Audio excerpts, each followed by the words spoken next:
प्रणाम। आज lotus tower TV का बहुत बहुत धन्यवाद है कि वो जयपुर में हमारे करणी सेना के प्रमुख सलाहकार श्री किशनदास राठौर जी के साथ में आज परिचय कराया और उन्होंने हमको अपने कार्यालय में बुला करके हम लोगों का मान सम्मान किया।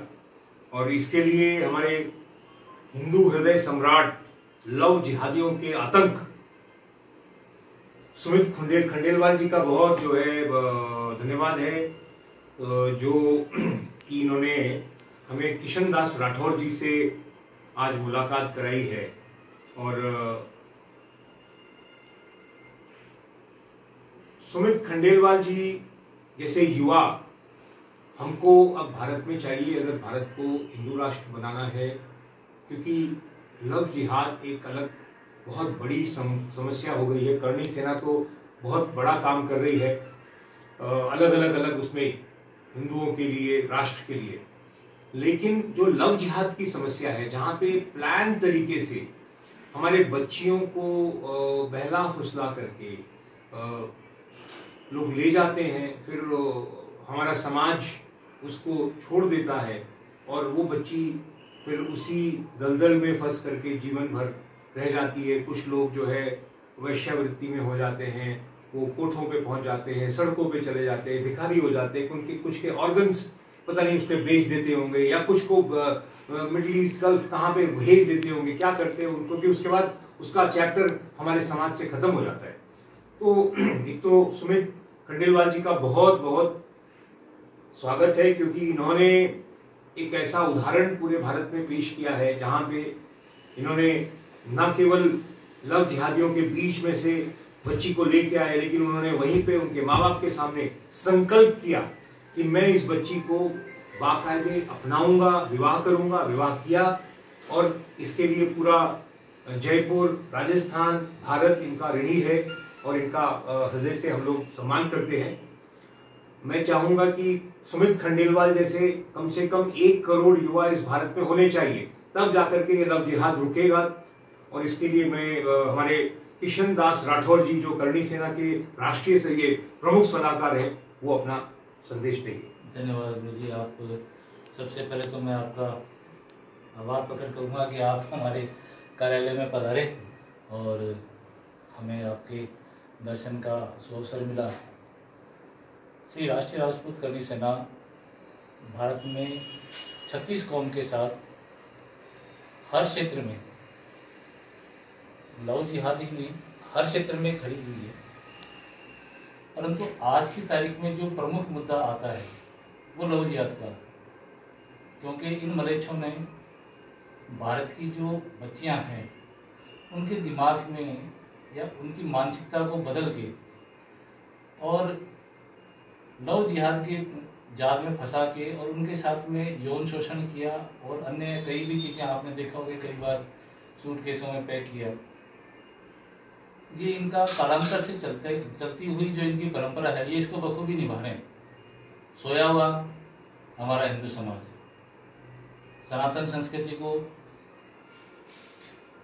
बिल्कुल एक ताक में रख के आज हम जो वेस्टर्न कल्चर की तरफ जा रहे हैं, मुख्य जो लव जिहाद में पढ़ने का कारण है हमारे बच्चों का, वो है सनातन संस्कृति को घरों से निकालना और वेस्टर्न कल्चर को अपनाना।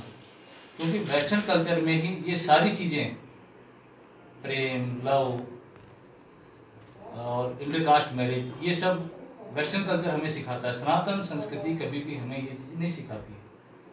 लव जिहाद को रोकने के लिए जैसे सुमित जी खंडेलवाल जो हमारे आदरणीय हैं, मेरे लिए तो बहुत सम्मानित हैं ये लोग, क्योंकि इन्होंने वो काम किया है जो कि आज एक पूरी कौम के सामने और पूरे सनातनियों के सामने एक उदाहरण है जो उन्होंने पेश किया है। ना उस बच्ची को वहाँ से निकाला, उनसे लड़े हैं, अकेले उन्होंने संघर्ष किया है बहुत बड़ा। और सबसे बड़ी बात यह है कि इस संघर्ष काल के अंदर इनका साथ देने के लिए सनातन धर्म से चुनिंदा लोगों के अलावा आज तक कोई खड़ा ही नहीं हुआ।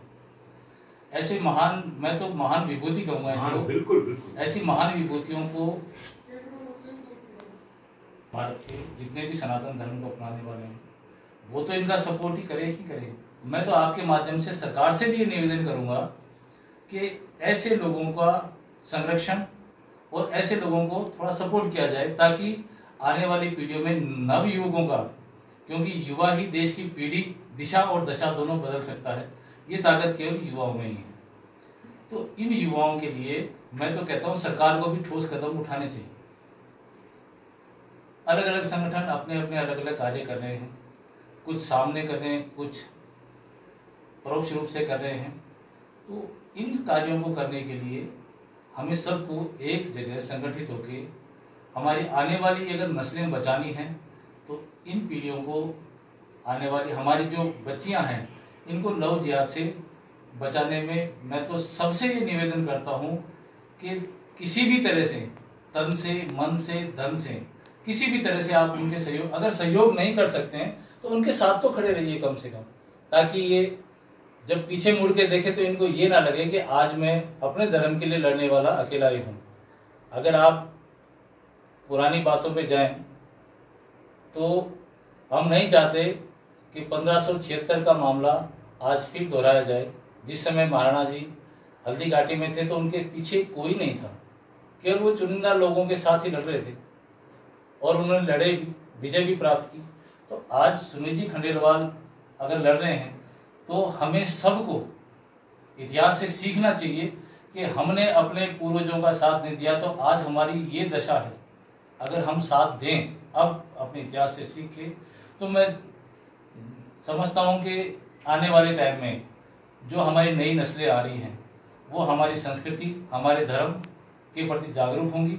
और बच्चियों को भी मैं ये आपके माध्यम से कहना चाहता हूँ कि गुरु गोविंद सिंह जी ने कहा था, एक तेल के ड्रम में अपना हाथ डुबोइए, फिर उसको आप तिल की बोरी में डुबो दीजिए। जितने तिल आपके हाथ के चिपक गए, उतनी बार भी ये मलेच्छ यदि सौगंध खा जाए तो समझ लेना ये झूठ बोल रहे हैं। तो आज की जो बच्चियां हैं उनको भी इस चीज़ को समझना चाहिए कि हम अपने धर्म को, जब वो हमारे अपने धर्म को छोड़ के हमारे धर्म में नहीं आती, तो हमें अपने धर्म को छोड़ के और इनके धर्म में जाने से बचना चाहिए। तो मैं विशेष आग्रह करूंगा हमारे जो युवा बच्चियां हैं उनसे कि उन चीज़ों को सीखने की बजाय अपने सनातन धर्म को सीखिए।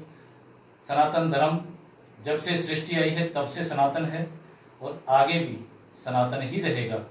तो मेरा आपके माध्यम, आपके चैनल के माध्यम से यही कहना है और मैं सबसे ये अनुरोध करता हूँ कि सनातन धर्म की तरफ आकर्षित रहे और ऐसे महान विभूतियों का साथ दें। धन्यवाद। सुमित जी, आपके पास बहुत सारा, आप तो भाजपा की राष्ट्रीय कार्यकारिणी में भी रहे हैं, ठीक है ना, आप उसमें भी आपको उत्तरदायित्व मिला। फिर आप राष्ट्रीय उपाध्यक्ष है राष्ट्रीय परशुराम परिषद के, छत्तीसगढ़ और राजस्थान के अंतर्राष्ट्रीय हिंदू सेना के आप प्रभारी हैं, पूर्वांचल प्रभारी हैं, हिमालय परिवार जो अपने माननीय इंद्रेश जी जो प्रचारक है अपने राष्ट्रीय स्वयंसेवक संघ के, और विकसित भारत संस्थान के आप संस्थापक सदस्य हैं, और भी काफ़ी सारा है। तो आपका एक तो ये संक्षिप्त में कैसी जर्नी रही और आपका युवाओं के लिए क्या है जो आप कह रहे हैं कि मेरे से 1 करोड़ लोग होने चाहिए तब जाकर के ये भारत विश्व गुरु भारत बनेगा? मेरा ये कहना है कि आप हिंदू युवा भी जाग गया है और अपनी बहन, हिंदू युवा अपनी बहन बेटे के लिए मरना भी जानता है और मारना भी जानता है। तो मैं यही कहूँगा कि लव जिहाद आप और बर्दाश्त के बाहर है। ये एक बहुत बड़ी समस्या भी हमारी बहन बेटी के साथ खेला जा रहा है। अब हम उन्हें छप्पन टुकड़ा होते नहीं देख सकते। या तो लव जिहाद पूर्ण तरह से बंद हो देश में, नहीं तो हम एक हिंदू युवाओं का फोर्स तैयार करेंगे जो हमारी बहन बेटी को लव जिहाद से बचाएंगे और जो बच्ची फंस गई है उसे वापस लाएंगे, उसे अपनाएंगे और उनको एक सम्मान पूर्वक जीवन हम उनको वापस दिलाएंगे। ये हमारा फर्ज है। जय श्री राम। बहुत बढ़िया। मैं आपके चैनल के माध्यम से जो हमारे किशन भाई जी ने कहा है इसको भी समझते हुए कि इसमें सरकार को भी बहुत सजग होना चाहिए। अभी छत्तीसगढ़ का एक मैटर आया है कि एनएसएस भारत सरकार का इतना इम्पोर्टेंट है, एनएसएस जैसे कैंप में नमाज पढ़ने के लिए 150 सनातन संस्कृति के बच्चों को फोर्स किया गया। ये एनएसएस के इन अधिकारियों को तो तुरंत निलंबित करना चाहिए, इनको बर्खास्त करना चाहिए। दूसरा, लव जिहाद, भाई आप अपना धर्म फॉलो करो, क्रिश्चियंस अपना क्रिश्चियनिटी करे, इस्लाम करे, लेकिन आप कम से कम हमारे परिवार में, हमारे बच्चे बच्चियों में घुसने की कोशिश ना करें। मेरा ये आपसे निवेदन है। आप रहें, आप अपने उसमें रहें, पूजा करें, खाएं पिए, उसमें पूरे भारत को कहीं कोई दिक्कत नहीं है, लेकिन भैया हमें हमारे घर में कम से कम चैन से रह लेने दो। ये इसमें सरकार को और न्यायालय को हमारा सपोर्ट करना चाहिए। और मैं भारत के युवाओं से आज फिर एक निवेदन करूंगा, अनुरोध करूंगा कि सुमित खंडेलवाल जैसे 1 करोड़ बच्चे हमें चाहिए, जो ये जिन बच्चियों को, अब मैं इनको क्या कहूं, हमारे परिवार के ही अंग है, सब तो यहाँ पे कोई इस्लाम था नहीं, सब कन्वर्ट हुए हैं, हमारी दादा परदादा कहाँ से आए हैं, उनको मूर्खों को अकल नहीं आ रही है, ठीक है, कि आप हमारी बच्चियों को ले जाते हो और उसके बाद फिर हमारा समाज जो अपने आप को सनातन धर्म और हिंदू और बहुत सब उसमें लोग हैं, राजा महाराजा सब मूछे लेकर के घूमते हैं, लेकिन जब बच्ची को लाना होता है तब भी आप नहीं खड़े होते हो, और जब उसको अपनाना होता है तो बिल्कुल नहीं खड़े होते हो। तो इसलिए सुमित खंडेलवाल जैसे युवाओं का हमको बहुत बढ़ चढ़ करके सब जगह स्वागत करना चाहिए, और 1 करोड़ युवा इनके साथ जुड़े, इसका हमारा वो है। हमने तो जब हमारी इनसे मुलाकात हुई है तो हमने साहब इनका 6 जून को अयोध्या में स्वागत का कार्यक्रम रख दिया है। 6 जून, अगर आपके पास समय है आप आइए, आपका बिल्कुल, आपका भी स्वागत है अयोध्या में। जी, मैं आपकी बात को थोड़ा सा हम आपस में चर्चा करें कि वास्तविकता में ये लव जिहाद की शुरुआत हो कैसे रही है।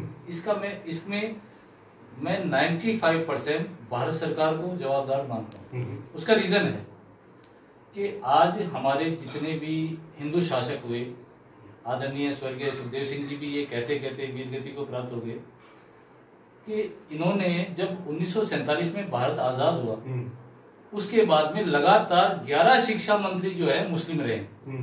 जब मैं पढ़ता था बचपन में, उस समय राजस्थान की पाठ्यक्रम पुस्तिका पर विजय स्तंभ और चित्तौड़ दुर्ग का पूरा नक्शा बना हुआ था। तो जैसे जैसे ये इन्होंने शिक्षा मंत्री लगातार, मैं आपसे कह रहा हूँ, आप उठा के देख लीजिए, 11 शिक्षा मंत्री मेरा देखा केंद्र में लगातार, और वो भी अनपढ़ से, हाँ अनपढ़ और मुस्लिम रहे। तो उन्होंने ये देखा कि सनातन धर्म को कैसे जो है दबाया जाए, तो उन्होंने हमारे जो इतिहास है उसको पूर्णतः चेंज ही कर दिया। आज युवतियों को, हमारी बच्चियों को सिखाया जाता है कि अकबर जोधा का इतना अच्छा जो था, प्रेम था, सब कुछ था। अरे वो अकबर जिसने अपने ही पिता समान बैरम खां की पत्नी से शादी कर ली। एक चीज दिखाया जाता है कि ये मुस्लिम जो थे, हम फिल्मों ने भी बहुत नुकसान किया है। फिल्मों ने भी उन्होंने कहा कि ये जो अकबर थे ये महान थे, ये महान थे। किस चीज के महान थे? किस चीज के महान थे? हम कहते हैं हर एक के साथ धोखा करके और उन्होंने सत्ता हासिल की। ठीक है, मैं आपसे ये नहीं कहता, आपने एक अकबर जोधा का किस्सा, जो कि जोधा तो थी ही नहीं, इतिहास में कहीं नहीं थी, फिर भी आपने कहा, तो मैं आपसे कहता हूं कि आप अपने विवेक से काम लीजिए। पूरे जयपुर शहर, आमेर जयपुर, अरे मैं तो हमारे जो राष्ट्रीय भाजपा के जो नेता है उनकी बच्चियां जो है उधर चली गई है, मुस्लिम समाज में उनको तो वैसे ही जो है राष्ट्रीय कार्यकारिणी में होने का हक ही नहीं है। हक नहीं है साहब, बिल्कुल नहीं है। दूसरा, आप ये देखिए, जो हिंदुस्तान के अंदर सबसे जो प्रसिद्ध राजा महाराणा कुंभा हुए, 32 मुगल रानियां थी साहब उनके। आज तक किसी इतिहास में हमें नहीं पढ़ा है, किसी ने भी नहीं पढ़ा। ये 32 मुगल रानियां महाराणा कुंभा के थी, ये ऑथेंटिक इतिहास में आप पढ़ लीजिए। अलाउद्दीन खिलजी की बेटी फिरोजा, जो बीरन देव सोनगरा के साथ में शादी करने के लिए आत्महत्या कर ली उसने, ये नहीं पढ़ाया गया। हमारी बच्चों को केवल इतना पढ़ाया गया कि जोधा थी, उन्होंने अकबर से शादी कर ली, इसलिए हिंदू मुसलमानों का ये जो है विवाह आदिकाल से चला आ रहा है। ऐसा कहीं नहीं है साहब, कहीं उल्लेख ही नहीं है, केवल इतिहास को तोड़ मरोड़ के बताया। तो मैं भारत सरकार से ये चाहता हूँ कि इतिहास का शुद्धिकरण कराया जाए। हम इसकी शुरुआत राजस्थान से पहले शिक्षा मंत्री से करें, आपके साथ मिलकर के। हाँ बिल्कुल। हम लोग अभी बैरवा जी से मिलने जा रहे हैं 2-3 दिन में। हाँ ठीक है, हमारे उच्च शिक्षा मंत्री है जी। कि साहब आप राजस्थान से इसकी शुरुआत करें और कि जो ये सच्चा इतिहास आप हमको बताइए, वास्तविक इतिहास है। है। एक्चुअल में अब हमारे स्कूल में पाठ्यक्रम में पढ़ाया जाता है कर्नल जेम्स टोड के अनुसार। अरे भाई, कर्नल जेम्स टोड 1960 में, 1957 के बाद में जेम्स टोड आया। आप 1301 अरे साहब, मैं भारत सरकार का इतिहास लिखा। मैं भारत सरकार के 3 कमेटियों में राष्ट्रीय समन्वय। हमको 2019 में प्रधानमंत्री जी ने राष्ट्रीय कामधेनु आयोग बनाया, तो मुझे भी जोड़ा गया कि आप शिक्षा को देख लीजिए। हम सभी विश्वविद्यालयों में कामधेनु चेयर स्टैब्लिश कर रहे हैं। यूजीसी से मुझे 3 राउंड बैठक करनी पड़ी। मंत्री जी हमारे उस समय संजय श्यामराव धोत्रे जी थे। यूजीसी बार बार कहे नहीं जी हमको, हमारे पास पैसा नहीं है, ये नहीं है, वही वो जेम्स वेम्स XYZ बोले इसके नाम से। मैंने कहा देखिए, हमारे जितने भी ऋषि मुनि हैं सबने गाय पर काम किया है। अगर हमको इसी चलो कामधेनु आयोग में गाय पे किया है, तो उस ऋषि मुनि ने उसके साथ बहुत सारे काम किए। आप फिर मैंने गौवंश पेश किया और भी क्या, मैंने कहा इसमें से किसी के नाम से भी चेयर बना लो, अपने बाप दादा के नाम से बना लो जी। लेकिन कामधेनु चेयर स्टैब्लिश होनी चाहिए। खैर 3 मीटिंग के बाद में जब मंत्री जी ने, उनका मैं धन्यवाद करूंगा, विश्वास तो उनका ठीक नहीं है, उनका लड़का सांसद हो गया है, कि फिर उन्होंने कहा कि प्रधानमंत्री जी की इसमें मंशा है, मुझे 100 यूनिवर्सिटीज में कामधेनु चेयर बनानी है और इसमें मैं कुछ नहीं सुनूंगा, मेरे को रिजल्ट चाहिए। फिर उसके बाद हमने उसको लॉन्च किया 2020 में। तो हम तो वो काम कर रहे हैं, इसी के लिए मैं राजस्थान आया हूँ, मैं आपको दिखाता हूँ। नहीं आप बहुत अच्छा, मैं तो मेरा बैग दिखाएंगे थोड़ा सा, क्योंकि हम तो ये हम जो कामधेनु चेयर जिसकी बात कर रहे हैं, ये यही काम करेगा। ये मेरी पुस्तक भी आ रही है, इसको हम राजस्थान सरकार के साथ अभी करने जा रहे हैं। माननीय गवर्नर साहब से बात हुई है, कल मुख्यमंत्री जी के यहाँ पे हुआ है, डिप्टी सीएम के यहाँ बात कर रहे हैं, सब ये हमारे यही कर रहे हैं, ठीक है। तो इसमें मैं चाहूंगा, क्योंकि इसमें 1 लाख हम युवाओं के लिए, हमारी जो राजस्थान की लगभग 23-24 हजार ग्राम पंचायतें हैं, उसको हम कैसे उद्यमी बनाएं, एंटरप्राइज बनाएं, इस पे है। इस पे हम ऑलरेडी 35-40 हजार करोड़ रुपए इन्वेस्टमेंट को यूरोप से प्लान कर रहे हैं। तो ये एक कर रहे हैं, बहुत अच्छा, इसमें आपका पूरा सहयोग भी लेंगे। हाँ बिल्कुल सहयोग रहेगा हमारा।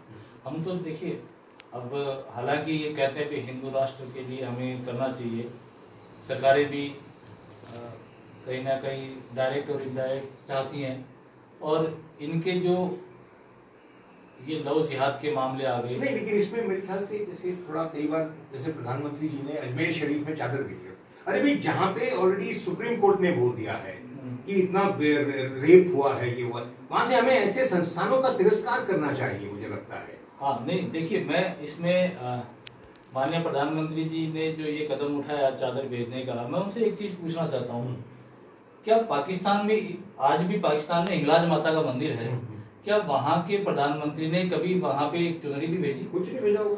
चलिए ठीक है, चुनरी छीन ली सबकी, उनकी आप छोड़ दीजिए। भारतवर्ष में इतने मुस्लिम राजनेता हैं, किस मुस्लिम राजनेता ने आज तक आपके मंदिर पे जाके माथा टेका हो? नहीं, अभी कल हम लोग हमारे इस मामले में जो भी बिहार के राज्यपाल जी हैं जी, मैं उनका बड़ा सम्मान करता हूँ, आरिफ मोहम्मद जी, वो संस्कृत पे उनकी क्या पकड़ है, हिंदू संस्कृति, सनातन संस्कृति पे उनका मेरे ख्याल से बड़े बड़े विद्वानों का इतना नॉलेज नहीं होगा, और वो हमारे पूरे सिस्टम को, कल्चर को बहुत सम्मान करते हैं। तो ऐसे मुसलमान भी, मैंने तो कल लिखा भी, मैंने ट्वीट भी किया प्राइम मिनिस्टर को, मैंने बोला साहब हमें विश्व गुरु भारत में हमें आरिफ मोहम्मद खान साहब जैसे मुसलमान चाहिए। देखिए आपकी गुरुजी, मैं बात से सहमत हूँ।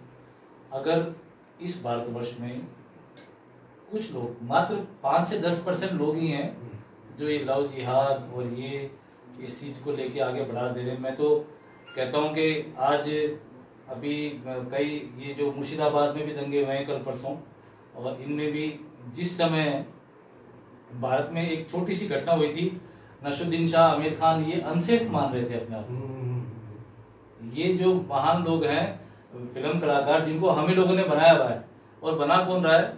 हमारे जो हिंदू भाई हैं, यही बना रहे हैं उनको उस समय यहाँ पे खतरा महसूस हुआ था। और फिल्म में आप जो है हमारी पत्थर का, हमारे उसका मूर्तियों का आप थूक रहे हो, उसका अपमान कर रहे हो। देखिए वो तो नहीं, आपको अगर आप देखिए क्या होता है, ये आपको हक नहीं है आप, और आप इसलिए कर रहे हो। अगर आप मुसलमान को हिंदू करके करें ना, अगर हम अभी किसी उनके पैगंबर साहब का तो बिल्कुल सब कुछ ही वो उल्टा ही है, अगर हम उसको देखने लगे तो मुझे तो उसमें कहीं भी कुछ सीधा नहीं लग रहा है। साहब ये देखिए, आपने गुरुजी बहुत अच्छी बात कह दी। अब मैं इस विषय पे मैं बहुत स्पष्ट बातें कहता हूँ। देखिए, ये वो कौम है जो कभी अपनी खुद की नहीं। मोहम्मद साहब के जो नवासे थे, हुसैन साहब, उनको करबला में कत्ल करने वाले कौन आए थे? आरएसएस के लोग थे। नहीं, वही के लोग हैं। क्या बजरंग दल था? क्या हिंदू थे? उन्होंने ही अपने ही नबी के नवासे को कत्ल कर दिया था। और उस समय मैं आपको बता दूं, अगर इतिहास में हम थोड़ा झांक के देखें तो उत्तर प्रदेश से आज भी जिनको हुसैनी ब्राह्मण कहा जाता है, इन ब्राह्मणों का दस्ता जो उन्होंने उनकी माता जी जो फातिमा उनको बहन बना रखा था, यहाँ से युद्ध करने के लिए वहां पे गए हैं और उनसे लड़े। लड़ने कौन गया? हिंदू। और आज जो है हम लोगों को आपस में कुछ इनके भी 5% लोग हैं। मैं तो कहता हूँ भारत सरकार से कि आप इन मदरसों पे रोक लगा दीजिए। ये लव जिहाद और ये जितने भी अराजकता फैलाने वाले तत्व हैं, ये स्वतः ही खत्म हो जाएंगे, क्योंकि इनके पास वहीं से फंडिंग आ रहा है। और हमारे सनातन धर्म के अंदर ऐसी कोई भी संस्था आज तक ना तो भारत सरकार ने ऐसी इजाद की बनाई है जिसके अंदर से इन चीजों को रोकने के लिए। क्योंकि देखिए, अगर दुश्मन आप पे हमला कर रहा है हथियारों से, तो आपके पास हथियार नहीं तो ढाल तो होनी चाहिए। तो हमारे तो सनातन में जो लड़ने वाले हैं, अभी आदरणीय सुमित जी खंडेलवाल साहब लड़े हैं, ये तो इनकी आत्मा ही जानती है कि कैसे लड़े होंगे। बिल्कुल बिल्कुल बिल्कुल। इन्होंने इनका फाइनेंशियली कितना लॉस हुआ, और इनकी तो स्टोरी सुन के कि साहब हर व्यक्ति ने बड़े बड़े नाम, मतलब पैसा मांग रहे हैं कि थोड़ा थोड़ा भी करें, बड़े बड़े नाम। जो धर्म के प्रति लड़ने के लिए जाता है, तो भारत सरकार उनके लिए, मैं ये नहीं कहता कि आप उनके लिए बहुत कुछ करें, लेकिन कुछ तो करें। आप उदयपुर कांड ले लीजिए, कन्हैयालाल की हत्या हुई, उनको जो उन हत्यारों को पकड़ने वाले कौन थे? 2 राजपूत थे। उन्होंने 32 किलोमीटर पीछा किया, पकड़ा, आज वो गुमनामी में है। राजस्थान सरकार ने कुछ भी नहीं किया उनके लिए, इवन प्रोत्साहित एक बार किया, बस उसके बाद दैट्स ऑल, कुछ नहीं। ओके। आज स्वर्गीय सुखदेव सिंह जी गोगामेडी, जब कश्मीर के मुख्यमंत्री ने चैलेंज किया था भारत सरकार को, ये मोदी जी की सरकार थी, तो उन्होंने बकायदा चैनल पे कहा था कि भारतवर्ष में किसी माइका लाल में हिम्मत हो तो लाल चौक पे तिरंगा फहरा के दिखाए। और उस समय आपको ज्ञात हो तो काफी बड़े रूप में स्वर्गीय सुखदेव सिंह जी यहाँ से काफिला लेके गए और लाल चौक पे तिरंगा फहरा के आए, जिनके ऊपर फायरिंग भी हुई, गोलीबारी भी हुई, और समस्त राजपूतों ने साथ भी दिया था। उन्होंने फारूक अब्दुल्ला को चैलेंज किया था कि चलो ठीक है, भारतवर्ष में पता नहीं कितने लाल है, लेकिन ये एक लाल आ रहा है, आप हमें वहीं मिलना, 2 चांटे रसीद करके आऊंगा आपको। फारूक अब्दुल्ला जी वहां पे मिले नहीं। ऐसे सूरमाओं को भारत सरकार को थोड़ा सा प्रोत्साहित करना चाहिए। पहले तो राजस्थान सरकार को करना चाहिए, पहला काम तो भारत सरकार, राजस्थान सरकार, पहले प्रदेश की सरकार करे, उसके बाद में। आज जैसे हमारे सुमित जी गए, आज अगर हम खूब कोशिश कर रहे हैं, लेकिन आज भी गुमनामियों में है। और वहीं पे अगर इन विधर्मियों के अंदर कोई भी आदमी ऐसा करके आ जाता, तो साहब उनको वो बिल्कुल अपना पता नहीं क्या बना के उलेमा बना लेते हैं ये लोग। तो हमारी सरकारों को, हमें हमारे मेन शुरुआत तो देखिए, सबसे छोटी कई परिवार है, परिवारों से ही सनातन धर्म की शुरुआत होनी चाहिए। संस्कार हमारे एकदम एकदम एकदम बिल्कुल परिवार से यदि अगर चलती है तो आगे राष्ट्र में आएगी। सरकारें हमारा सपोर्ट करे ना करे, अगर हमारे परिवार संगठित हैं, हमें सरकार की जरूरत नहीं। सब सरकार आप और हम ही तो बना रहे हैं। बिल्कुल बिल्कुल बिल्कुल। तो मैं एक तो आपको 6 जून को निमंत्रण दे रहा हूँ जी, जरूर अयोध्या का, आप आए, सुमित जी आ ही रहे हैं। हाँ, जरूर हाजिर होंगे, आइए, आपका स्वागत है। और सुमित जी और आप दोनों मिलकर के आप बड़ा करनी से तो अच्छा काम कर ही रही है जी। सुमित जी का आपका 14 वर्ष का वो है, ठीक है जी बिल्कुल। हम भी यहाँ पे जो राजस्थान के युवाओं के साथ हम कामधेनु चेयर के साथ 1 लाख युवाओं के लिए स्वरोजगार की जो बात कर रहे हैं, इसमें भी हमें आप दोनों का सहयोग चाहिए। हाँ नहीं, बिल्कुल, हम बिल्कुल सब आपके साथ में हैं, और राष्ट्र रहेगा तभी हम रहेंगे। बिल्कुल। प्रणाम। जय श्री राम।